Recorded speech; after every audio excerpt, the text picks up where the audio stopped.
ABC üçbucağında AB bərabər 20, AD bərabər 16, DC bərabər 5 və BY, YC, DY parçaları kongruent olarsa, BC-ni tapın.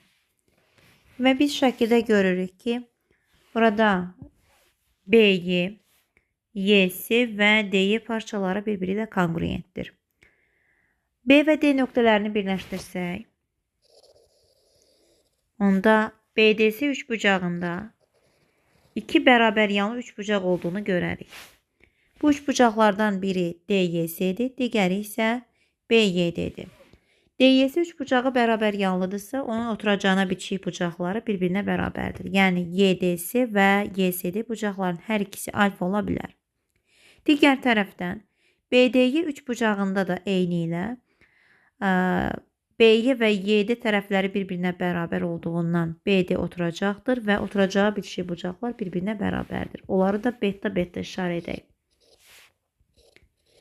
İndi deyə bilərik ki, üçbucaq BDC-dən daxili bucaqların cəmi 180 dərəcə olduğundan 2 alfa üstəgəl 2 beta bərabər 180 dərəcə alırıq. Buradan alfa üstəgəl beta bərabər olur 180 bölü 2, yəni 90 dərəcə. Əgər alfa üstəgəl beta 90 dərəcədirsə, onda belə çıxır ki, BD perpendikulyardır AC-yə. Onda biz üçbucaq ADB-dən Pifaqor teoreminin köməkliyi ilə ilk olaraq BD-ni hesablaya bilərik. Demək, ADB üçbucağı düzbucaqlı üçbucaq olduğundan AD kvadrat üstəgəl BD kvadratı bərabər olacaqdır AB-nin kvadratına. Burada demək, AD-nin ölçüsünü yerinə qoyuruq. AD olacaq 16. 16-nın kvadrat üstəgəl BD-ni bilmirik. BD kvadratı bərabərdir. AB-nin də qiyməti 20-nin kvadratıdır. BD kvadrat olacaq 400 çıxılsın 256, 144. Buradan alırıq ki, BD bərabərdir 12-yə.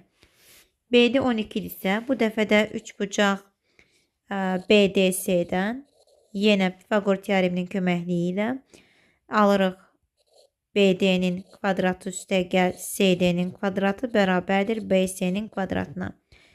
Yerinə qoyaq. BC-nin kvadratı bərabərdir 12-nin kvadratı üstəgəl 5-in kvadratı, yəni 169. Buradan BC-nin uzunluğu olur 13. Biz BC-ni tapmalıydıq. Cavabımız olacaqdır 13.